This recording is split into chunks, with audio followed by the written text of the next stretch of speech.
Mr. Taguba, do you confirm that you're the same Taguba who was convicted for smuggling of shabu?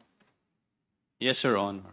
And do you stand still with the statements that you have given in this judicial affidavit? I believe this is dated August 27, 2024. Ito po ba'y pinaninindigan nyo pa rin? Yes, Your Honor. Yes. Mr. Taguba, please walk us through.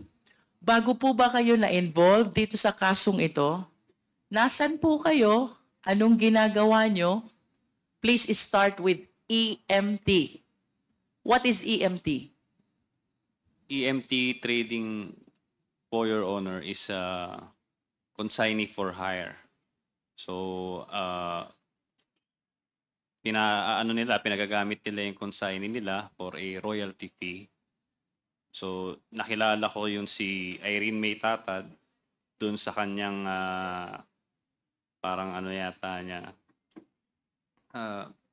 Kapatid ba niya? Hindi ko na maalala sa kamag-anak niya. Firstly, what does EMT stands for? It's an acronym, right?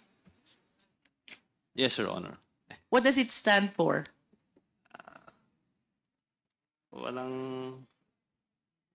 Hindi ko po alam eh. I found names here which appear to be consistent with these initials. If you will confirm, does it stand for Irene, TJ, and Mark?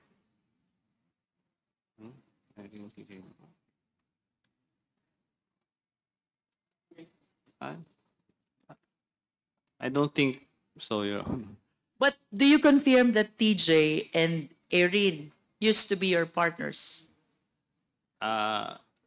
TJ is my broker. I'm not a Your? Yes.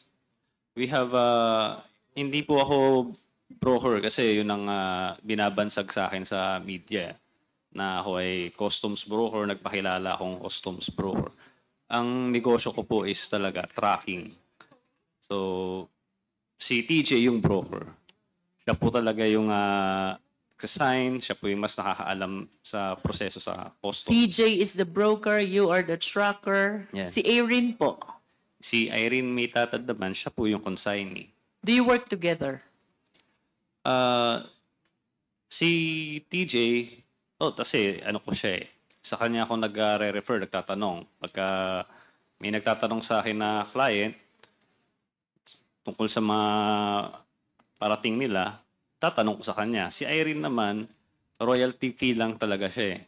So pinagamit niya yung kanyang consignee para sa royalty fee. Kada container na darating, meron siyang royalty fee. So who owns this EMT trading?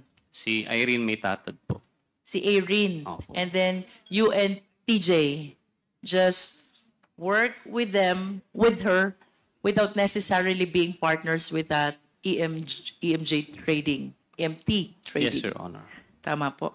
In your affidavit, you made mention about this green lane, yellow lane, and red lane. I believe that in the previous hearings, Mr. Guban already testified on this. And I wish to hear if you have the same concept and information that you will share pertaining to these three lanes: green lane, yellow lane, and red lane. Hindi ko po narinig yung sinabi niya.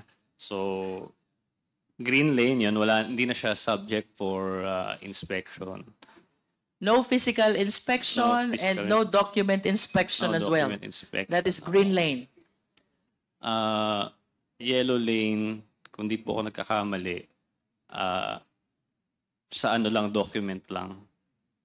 Tapos red lane, kailangan ng Wait, physical. for yellow lane, you're exempted from the physical inspection, but you are not exempted from the document inspection. Yes. Okay? Then, red lane, kailangan na ng physical inspection.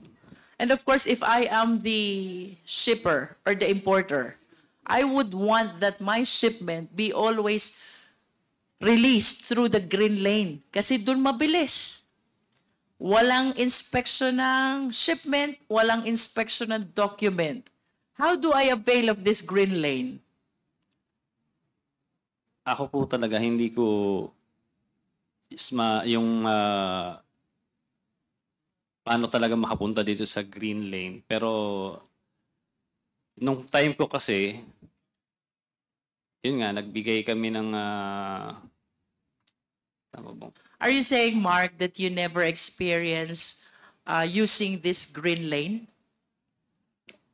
Halos lahat po nung shipments ko, green lane po.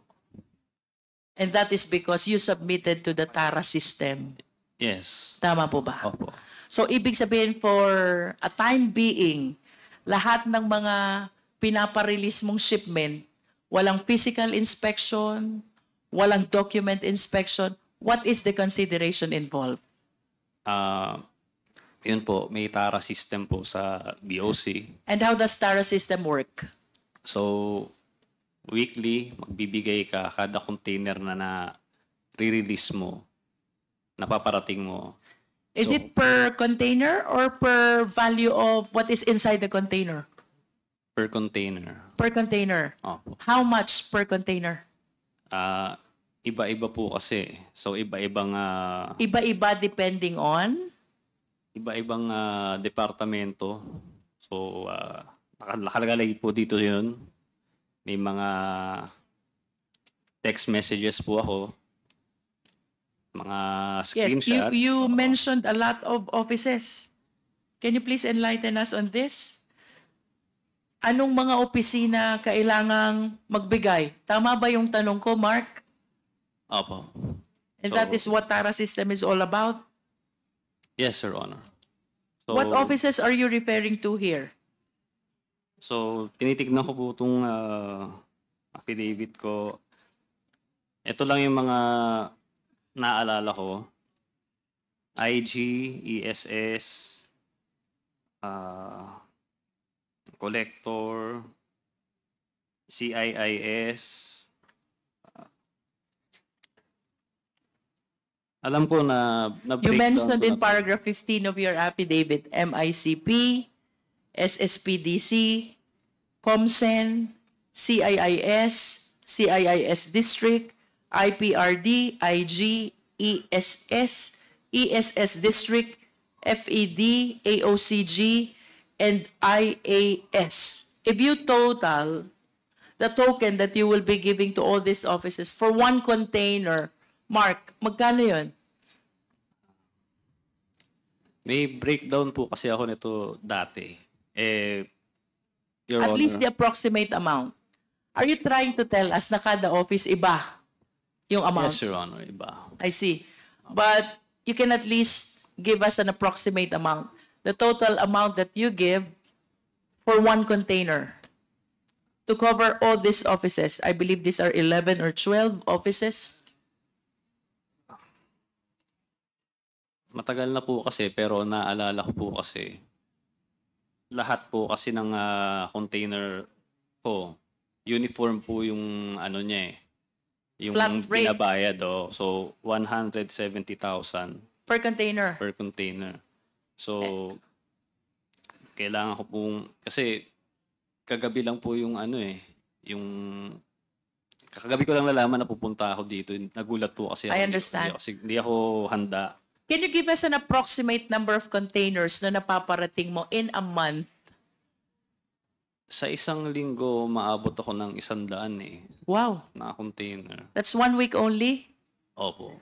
So, if 170,000 per container and you have 100 containers for 1 week, how much is that? 17 million? Mga ganun po. Hindi ko po pera yun. Hindi ko po pera yun. Kumbaga, Yeah, I know. nagpa-process lang naman ako But that's how huge Opo, ganun po yung pumapasok na the pera. amount that TARA system generate. Opo. Only for you to be able to avail of this green lane. Tama po ba? Opo.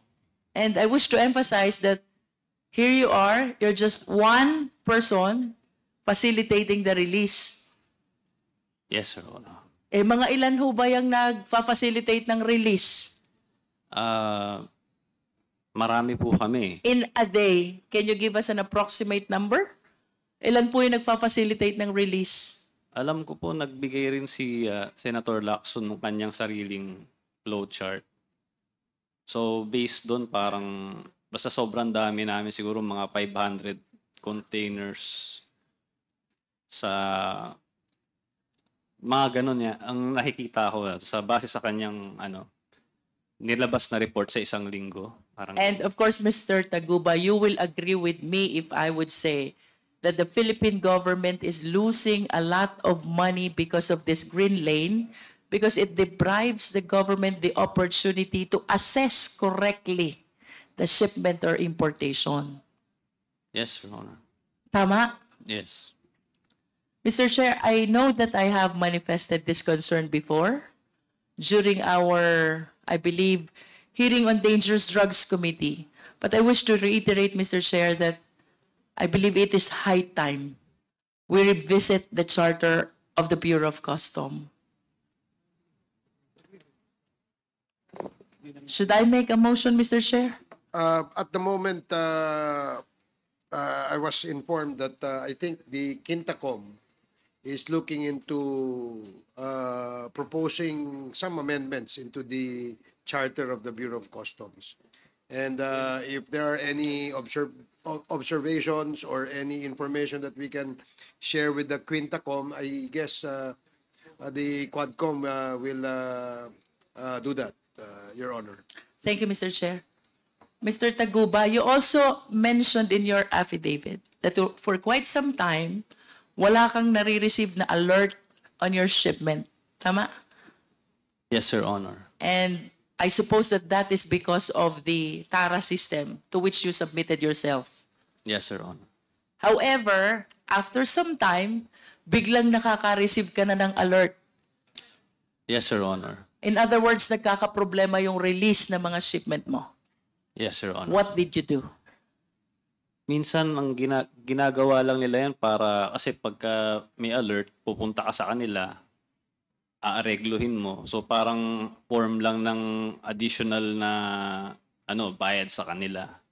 Additional SOP? Oo, Tama ba para lang yun? ma-release yung container. Parang lambing siguro, parang ganun yung lumalabas. Ang mahal Alert naman ka. nila lumambing. Oo. They will annotate something on your document to Opo. make sure that, you said that in your affidavit, they're leaving the number in your document to make sure that you call them Yes, so Your you Honor. will be able to settle whatever requirement is being asked of you. Tama po ba? Yes, Your Honor. And then after some time, lalong tumindi yung problema mo. Tama? Yes, Your Honor. About facilitating the release of shipment. May kinausap kang tao. Sino itong mga taong ito? Ang una ko pong nakausap po dito si Jojo Bacud. Jojo Bacud. Opo, nagpakilala po siya na sa SSBDC.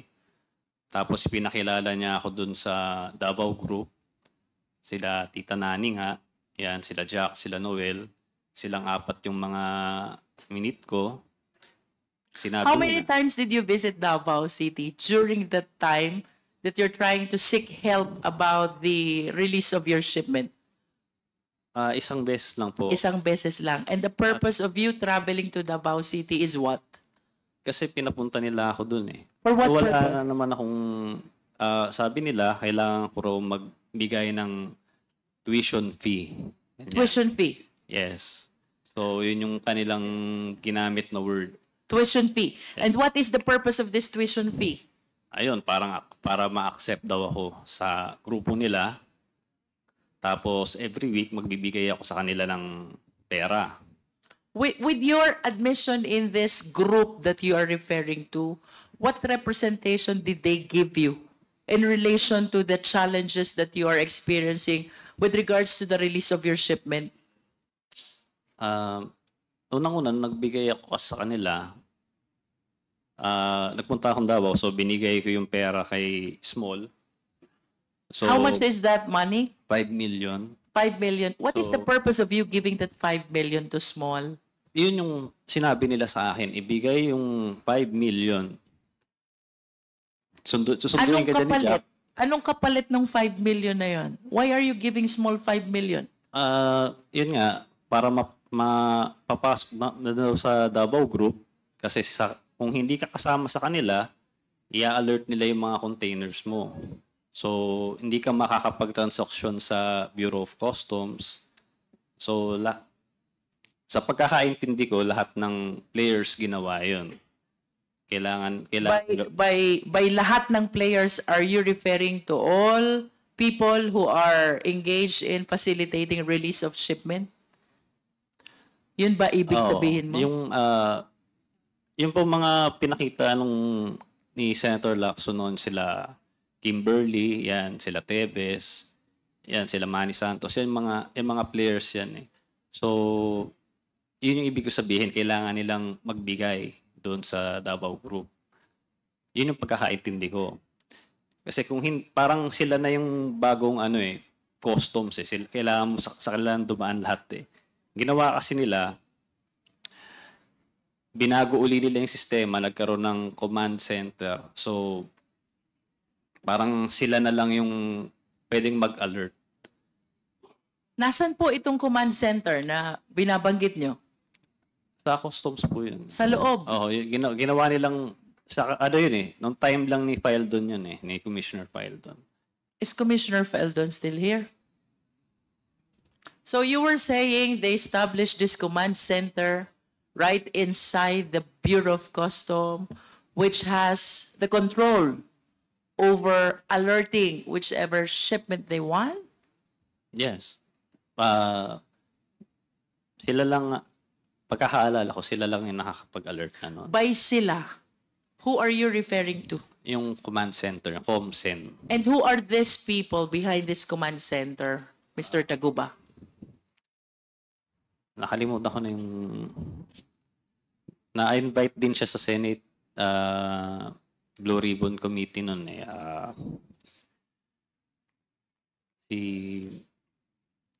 Nakalimutan ko na yung pangalan niya eh. If this is an ordinary person, I suppose that she will not be able to do that without somebody who's a big person behind him. Tama pa po ba? Papasok ka ng Bureau of Customs, magtatayo ka ng command center, and then you will have the control to alert the shipments coming into the port. Tama po ba? Somebody must be behind him.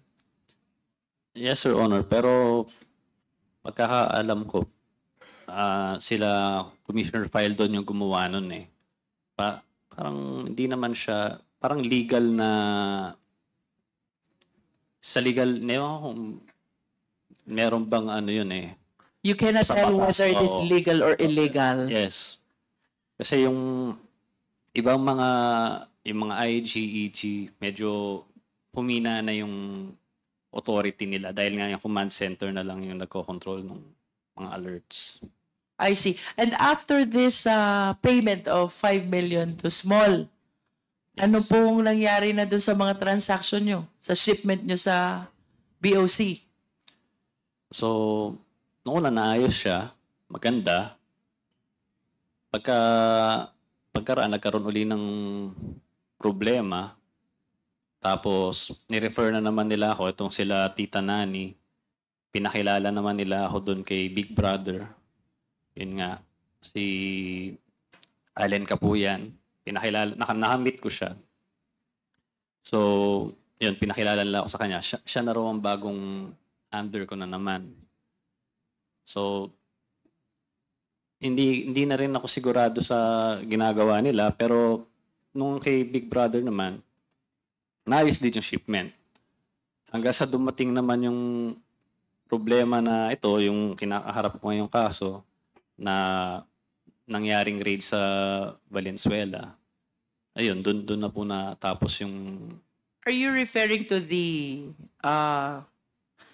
604 kilogram of shabu? Yes, Your Honor. And that is the reason why you are you convicted already? Convicted? Yes, Your Honor. I see. May we know ilang taon po ba naging sentensya nyo? Sinintensyahan po ako ng life. Oh Lord. Life sentence. And that is equivalent to 20 years and 1 day to 40 years. Tama, Honorable Flores? How old are you, Mr. Taguba? 33 na po. 33. How long have you been in prison?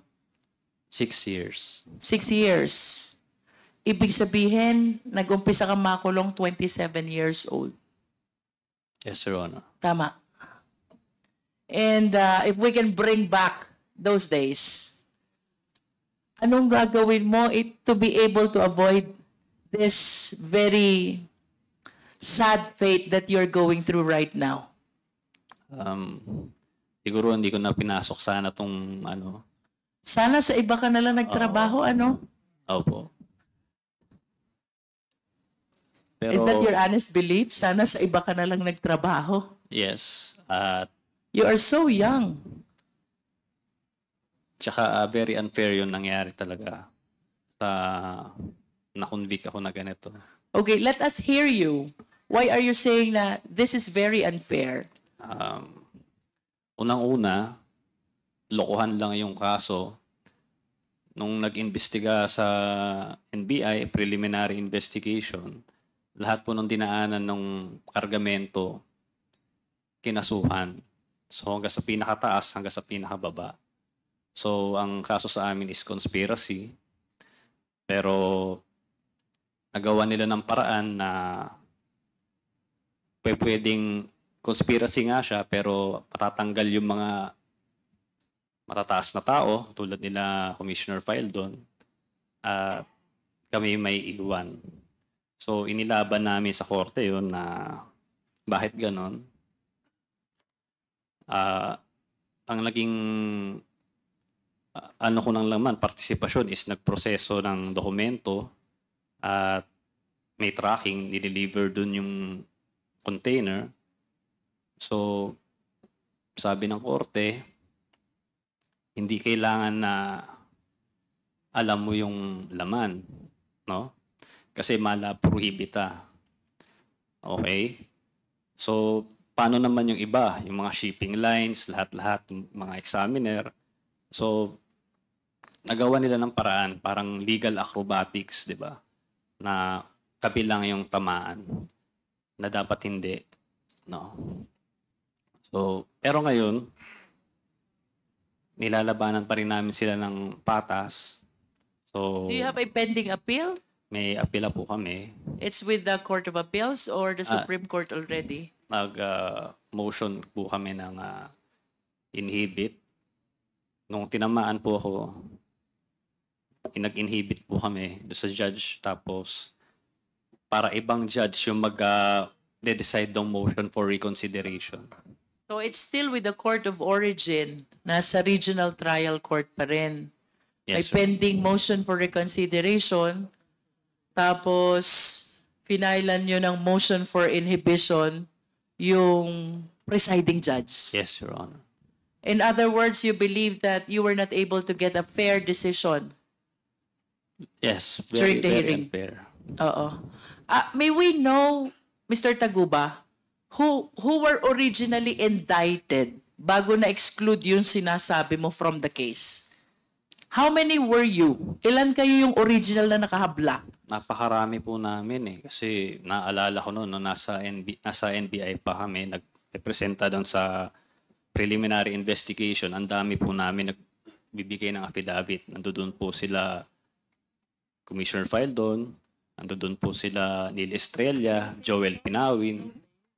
So, sabi ko nga, conspiracy, dapat lahat kami acquitted kung acquit. Kung ano naman, kung convict, di dapat convicted kami lahat. Kasi ganun eh, lahat ng dinaanan ng container. So, nagawa nila ng paraan na kami lang ang makasuhan. Mr. Taguba, ito bang sinasabi mo marami kami na hinabla? Were you represented by one lawyer only? Or you have different lawyers?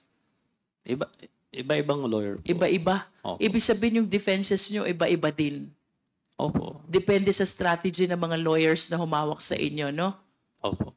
And can you please name names of those who were included in the charge, the prominent ones? Sino po yung mga kilalang tao aside from Commissioner Faeldon na nasama doon sa habla? Hindi ko na po maalala lahat, pero si Commissioner File doon yung pinaka tumatak sa akin noon. Tsaka sila Lil Estrella, tsaka si Joel Pinawin. These are all BOC officials? Yes, Your Honor. And upon conviction, sinong kasama mo na lang? Ako, si Irene, tsaka si Kenneth, tapos yung Budigero. So there were 4 of you Yes. who were convicted.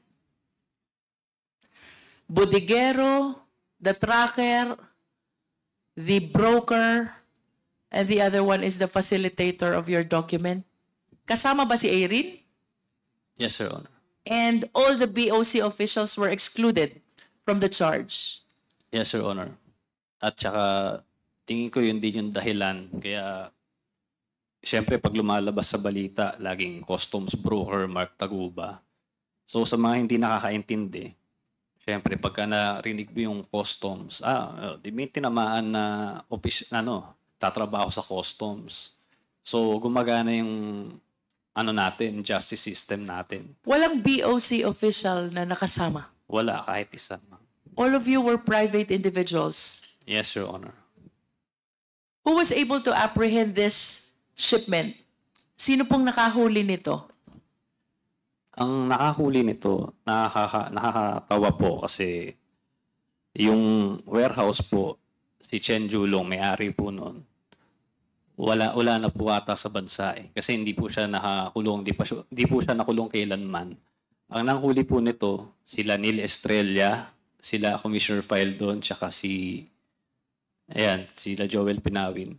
Meron po silang litrato ni Chen Julong na parang body-body lang sila nung nag-raid sila doon. Hindi nila hinuli nung nag-raid sila doon. Yung si Chen Julong. Ang nangyari, tinuro kami kahit wala naman talagang pweba o ebidensya na magtuturo sa akin. So, ako ang nadiin. Sino si Kenneth Dong? Si Kenneth Dong po, yung isa sa kliyente ko po. Siya po yung nag-ano sa akin nung mag-process ng container na yon, MCLU 600-1881. So if Kenneth Dong is the one who approached you to process the release of this container, who is the owner of that container? Siyempre nung una pagkakaalam ko po si Kenneth Dong kasi nga siya yung kausap ko eh. So nung pumutok na po itong balita, nagkaroon ng raid sa Valenzuela, tsaka ako nalaman na ayun nga, ang dami palang layer. So si Chen Julong, tapos may Manili pa, tapos kung ano-ano pa eh. So hindi ko alam talaga kung sinong may-ari nung container. Sinasabi niya si Manili. Si Manili naman may ibang tinuturo. Hindi ko alam kung kanino talaga yung container, ma'am.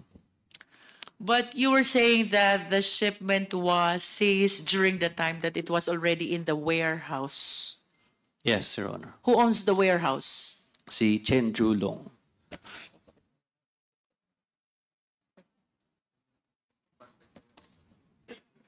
Mr. Taguba, you likewise mentioned in your affidavit Polong Duterte. Yes, Your Honor. You did. And Manscarpio. Yes, Your Honor. Can you please enlighten us? Why did you mention these 2 names in your affidavit? Actually, Your Honor, ang nagme-mention naman yan, yung mga personalidad na sinabi ko, sila Tita Nani and sila Jack, na ayun nga, si Pulong Duterte ang mag-aayos nung magbibigay ako ng pera sa kanila. Si Manscarpio, nababanggit din nila kasi pupunta rin sa BOC, nag-aayos din ng mga alerts. So, sa kanila po galing yun. Wala naman akong dahilan para itong mga taong to, sila Paulo Duterte at si Manscarpio. Nanggaling po yun kila Tita Nani sa Davao Group. Yung kay Small Abellera rin po, half-truth yung sinabi niya. Hindi niya sinabi na Sinabi na niya na nakita kami. Pero hindi niya sinabi na kinuha niya yung 5 milyon. At yun, sabi niya, dinala niya kay Pulong. Hindi niya sinabi yun. So, sinabi lang niya, tinanggihan ako. Wala pong katotohanan yun eh. Ano eh, kinuha niya yung pera eh. So, kaya nga nagkaroon ng green lane. Kaya nga, ano eh, uniform lahat ng taxes eh.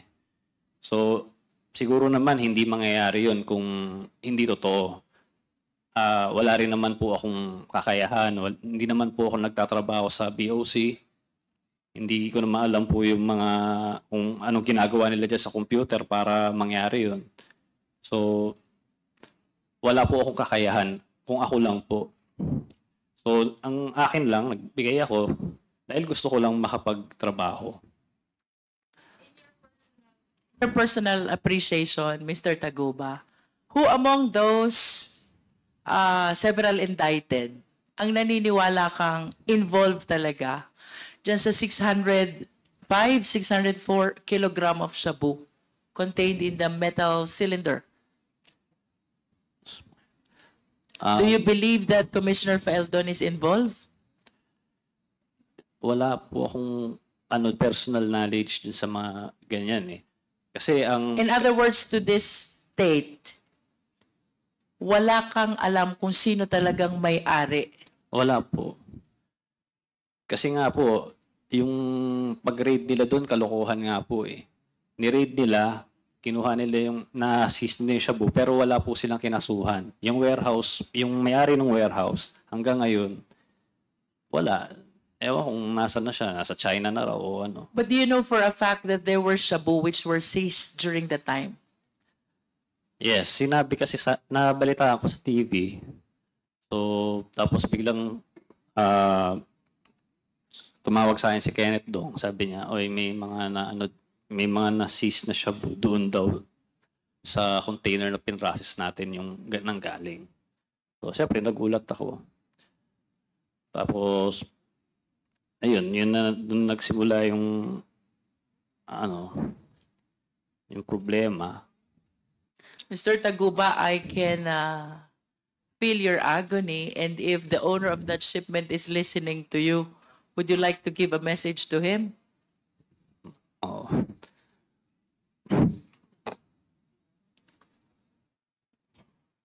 Kahit hindi natin alam kung sino ang may-ari niyan to this date,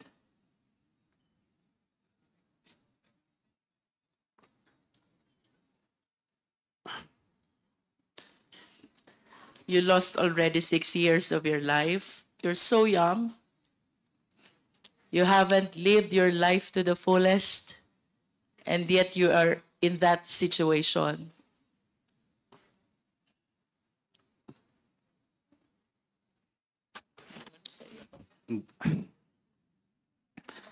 Napakahirap po talaga. Kasi tingin ng mga tao sa akin, drug lord ako. Nung unang punta ko sa RDC, tinanong ko sa akin ng mga gumagawa nun dun kung pwede ba ako mag-supply sa kanila. Sabi ko, wala po talaga akong kinalaman dyan. Ang hirap mo.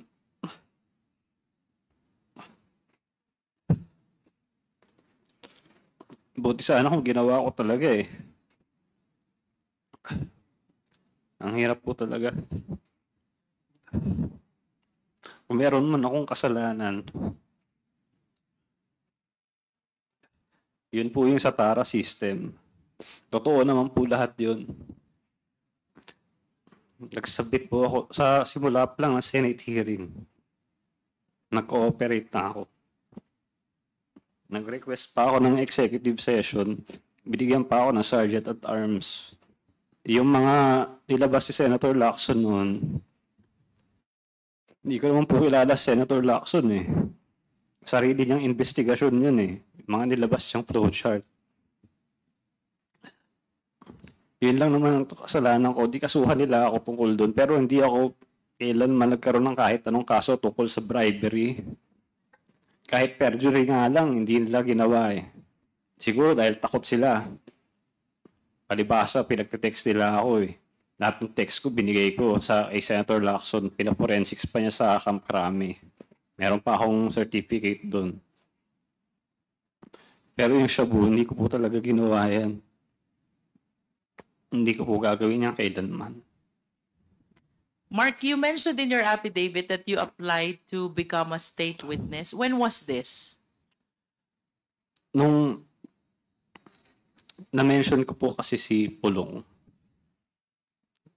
dati, credible witness pa po ako eh, para sa kanila. Bago-bago pa siya na-mention. So, nung na-mention ko siya, sa hindi inaasahang pagkakataon dahil sa Congress yun,